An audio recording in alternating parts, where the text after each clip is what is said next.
سلامتنا كاوسات على التلفزيون إرساتي بصحكم كبرى سمعتنا نلومي زدلنا مدى بحيزنا قريبنا لنا سنة مكتتال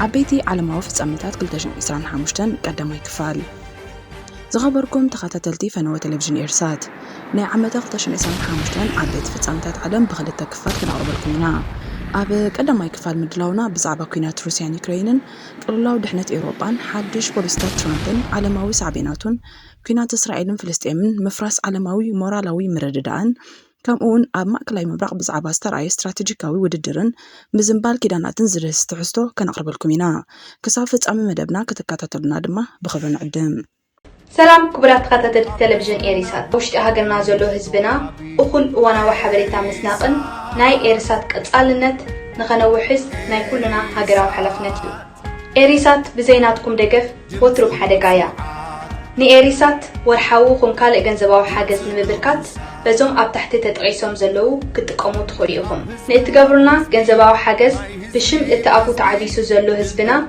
لباوي مسكانا نقربلكم عمتا قلتاشن إسران حاموشن حدا كابتم أزيون بدهتي على مو قدات زأنقدق وينو زحيلة وقعات استراتيجيوي داقما السلالفة نحنح عبيتي حيلتاتن مدخام بزوحنتاوي سرعتاتن سترائيليو أهقراو سرعتات كاب بزوحنتاوي متحبار رحيقوم ناب متفنانن وتادراوي قطمن قطباو ربحان كزنبلو يوم ترايوم أب يوكرين أزان استغايدو وقعات زسعبو سبعو كلولواتن أب عبيتي حيلتات سترايا بوليتيكا ولوطتات بفلاي دما بريزيدنت أمريكا دونالد ترامب زتأتاتو حدش بوليستاتون سكفتاتات فتيروم يركبو أزون فصامتات زياتهم عالمنا كابتي متحبار استملؤ محدرا رحيقا ناب زيادة قجتن بوليتيكاو مفللاين تمرح كمزلا زنصبارق يوم كوينات روسيان يوكرين كلولاو دحنت إيروبان أبز عمت أب منغو روسيان يوكرين استغايدو كينات أب عالمو أجندا تستا عبليلو بمقنصال بوليتيكاوي وتادراون قطباون مسارتات إيروبا داغماي قرص زهبو نيرو بتي أب مجمريا كم زوباو قجت زرق زنبرا أب منغو روسيان بمعرباوان زرقف منغستي يوكرين ككايد صنحة قجت أب كتاشن إسران حموشنون نابستنا وحو كيناتي تسغاقيرو هلاو يوكرين أب قصال وتادراوي فاينانساون سلايون دقف أمريكان محازوت هاقرات إيروبان استمرقوسا كخون كالو هلاو روسيا دما وشتاو وتادراوي مهرتي بمسفحن مس معرباوان زيكونا حيلتات مالتون مس هاقرات إسيا ماكلاي مبراقن أفريقان قطباو شركنات بمحيال أب استرخبه مخسب استدرغايو نيرو اتقجت إيروبا نتي نسع عصرتات عمتات أب وحسنة زتا أمريكان تعات روسيان تقعتنيا كوينا زحلفت أوان داغماي كتحسبلو زقددايو نيرو كان وطئت دما هاقرات إيروبا نإندستريتات مكلخال داغماي بمبربار نمبراقاوي شنخ نيتو عدل ديلانو يخون امبر قطباو تقطي እናወሰኸ مسكده نهر واقاتات نبرت وصايتات مغبن صعاتن نهزبي ስለዘዳኸመ ውሽጣዊ ምፍልላይ ያስዕብዮ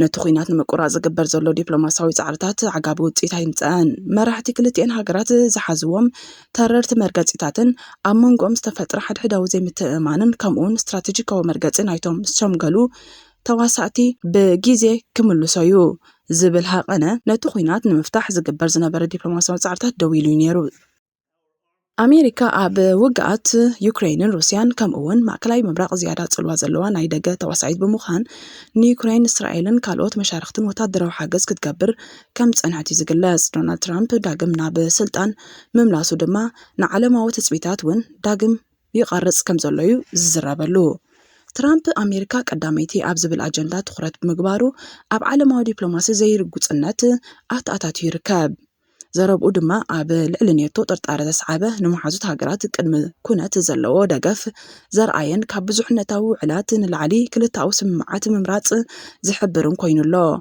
نوتوم دروبو كينات يوكرين زعنقو إيروباوين مشاركة دما تسوى غريطو مالو بوليستات ترامب نتي آوشتي أمريكا زنبارة حقا يوشتاوي بسجت زنصبارقه ኮይኑ قطباو ዘይምዕሩይነት ጻቕጢ ኢሚግሬሽንን ምስ ወጻኢ ሃገራት ዝግበር ዝምድናታትን ንምምሕያሽ ዝዓለመ ምዃኑ ይዝነገረሉ ሓድሽ ፖሊሲታት ትራምፕን ዓለማዊ ሳዕቤናቱን ትራምፕ ኣበጊስዎ ዘሎ ርኡይ ዓለማዊ ጽልዋታት ዘለዎ ፖሊሲ ኣብ መላእ ዓለም ኣቓልቦ ስሒቡ ይርከብ እቲ ፖሊሲ ኣሜሪካ ምስ ማሓዙት ሃገራት መወዳድርታን ዓለማዊ ትካላትን ሽርክነት ብምፍጣር ብኸመይ ለውጢ ከተምጽእ ከም እትኽእል ዘመልክት እዩ ትራምፕ ዘውፅኦ ፖሊሲ ወፃኢ ምስ ሓያላት መራሕቲ ሃገራት ቀጥታዊ ዝርርብ ንምክያድ ቀዳምነት ዝህብ ኮይኑ ንኣህጉራውያን ውድባትን ንነዊሕ እዋን ዝጸንሑ ምሕዝነታትን ግን ውሕድ ትኹረት ዝህብ እዩ። እዚ ኣገባብ ሓበራዊ ዲፕሎማሲ ከዳኽምን ተናሓናሕቲ ሓይልታት ሓድነት ምዕራባውያን ክፍተና ከተባብዕን ከም ዝኽእል ተንተንቲ ይገልጹ። እዚ ኣካይዳ እዚ ድማ ብፍላይ ኣባላት ኔቶ ምጥርጣር ፈጢሩ ከም ዘሎ ወሲኾም ይሕብሩ። ኣብ ቁጠባዊ ፖሊሲ ከዓ ትራምፕ ኢንዱስትሪታት ኣሜሪካ ንምሕላው ዝለዓለ ታሪፍን ዝሓየለ ደገፍ መንግስትን ክግበር ዘቕርብ ጠለብ ንግዳዊ ክትዕ ከበግስን ሰንሰለት ዓለማዊ ቀረብ ክዘርግን ከም ዝኽእል ኪላታት የጠንቅቑ። ኣብ ሰደድ ናብ ኣሜሪካ ዝምርኮሰ ኣብ ምምዕባል ዝርከባ ሃገራት ዝለዓለ ወጻኢታትን ምጉዳል ተበጻሕነት ዕዳጋን ከጋጥመን ከም ዝኽእል እውን ይእምቱ። ትራምፕ ብዛዕባ ኢሚግሬሽን ኣመልኪቱ ኣብ ዝሓንፅፆ ፖሊሲ ጽኑዕ ቁፅር ዶባትን ጃምላዊ ምስጓግ ክግበር ፀውዒታት ሓዲሱ ኣሎ። እዞም ፖሊሲታት እዚኣቶም ካብ ላቲን ኣሜሪካ፣ ኣፍሪቃን ማእከላዊ ምብራቕን ንዝመጽእ ዋሕዚ ስደት ክጸልዉ ከም ዝኽእሉ ይንገር። ነቲ ካልኦት ሃገራት ንስደተኛታት ሓተት ዕቁባን ዝህብኦ ምላሽ እውን ክጸልዉ ተኽእሎ ከም ዘለዎ ይግለጽ። ትራምፕ ኣብ ፖሊሲ ክሊማ ብዛዕባ ኣህጉራዊ ስምምዓት ክሊማ ጥርጣረ ከም ዘለዎ እዩ ዝገልጽ። እዚ ድማ ንዓለማዊ ምትሕብባር ክሊማ ኣብ ሓደጋ እትይዎ ይርከብ። ኣብ መላእ ዓለም ምስ ክሊማ ዝተኣሰር ሓደጋታት እናወስኸ ኣብ ዝኸደሉ ዘሎ እዋን ምንካይ ተሳትፎ ኣሜሪካ ንዓለም ለኻዊ ምትሕብባር ዝያዳ ከደናጉዮ ከም ዝኽእል ክኢላታት ኣከባቢ የጠንቅቑ። ብሓፈሻ ፖሊሲታት ትራምፕ ንዓለም ለኻዊ ፖለቲካ ንግድን ምትሕብባር ዳግማይ ክቐርጹ ከም ዝኽእሉ ተንተንቲ ይሕብሩ።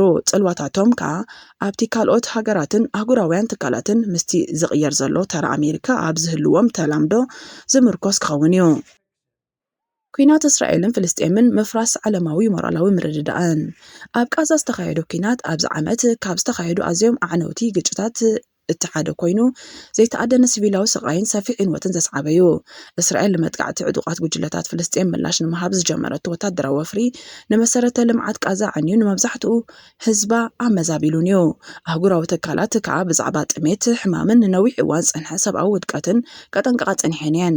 እቲ ግጭት ኣብ ማሕበረሰብ ዓለም ዓሚቕ ምፍላይ ዘቃልዐ ኮይኑ ኣሜሪካን ሓያሎ ምዕራባውያን መሻርክትን ንመሰር ርእሰ ምክልኻል እስራኤል ክጣበቓ ከለዋ መብዛሕትኡ ዓለማዊ ደቡብን ማእከላይ ምብራቕን ግን ነቲ ከም ዘይተመጣጠነ ሓይልን ኣህጉራዊ ሰብኣዊ ሕጊ ብምጥሓስ ዝተፈጸመ ጃምላዊ መጥቃዕትን ኮኒኖሞ እዮም።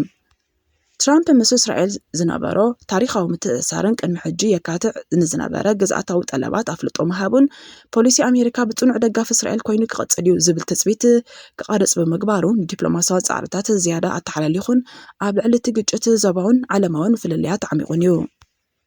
ማእከላይ ምብራቕን ስትራቴጂካዊ ውድድርን ምዝንባል ኪዳናትን ኪኖ ጋዛ ማእከላይ ምብራቕ ርኡይ ጂኦፖለቲካዊ ለውጢ ኣካይድ እዩ።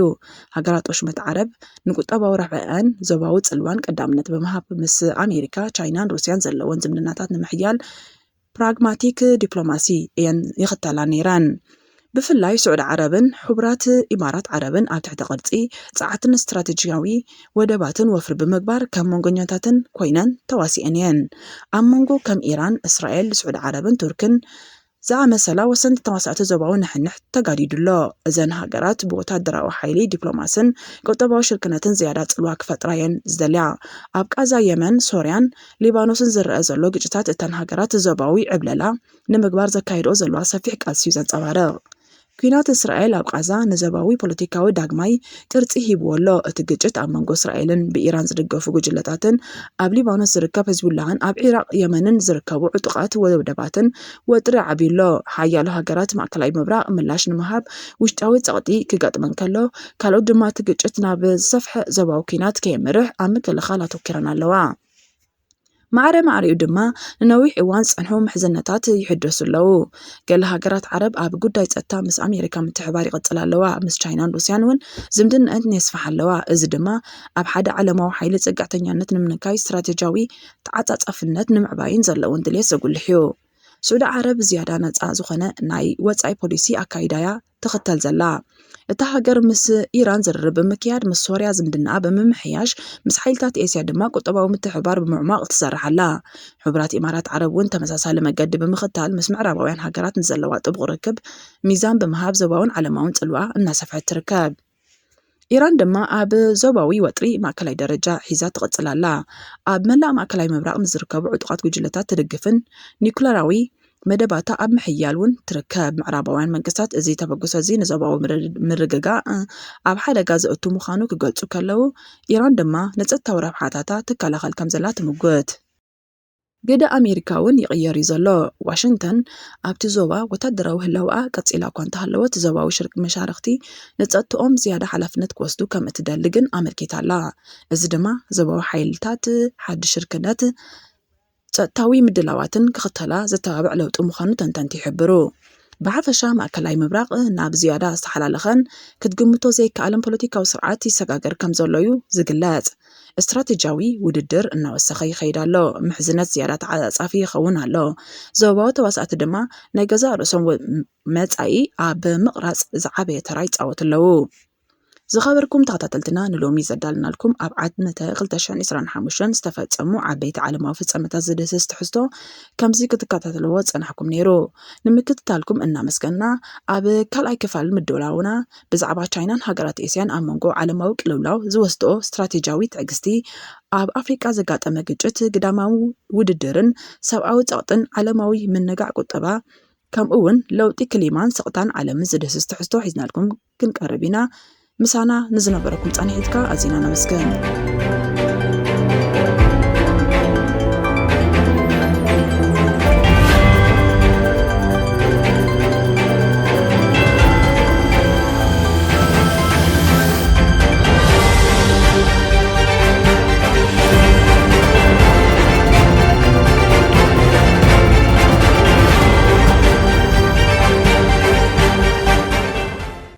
سلام كبرات تخطط التلفزيون إيريسات وشتي هاجرنا زلو هزبنا أخل وانا وحبريتا مسناقن ناي إيريسات كتقالنت نخنوحس ناي كلنا هاجرا وحلفنت إيريسات بزيناتكم دقف وتروب حدقايا ني إيريسات ورحاوكم كالي جنزباو حاجز نمبركات بزوم أب تحت تتقيسهم زلو كتقوموا تخليهم نتقابلنا جنزباو حاجز بشم اتقابو تعبيسو زلو هزبنا لباوي مسكانا نقربلكم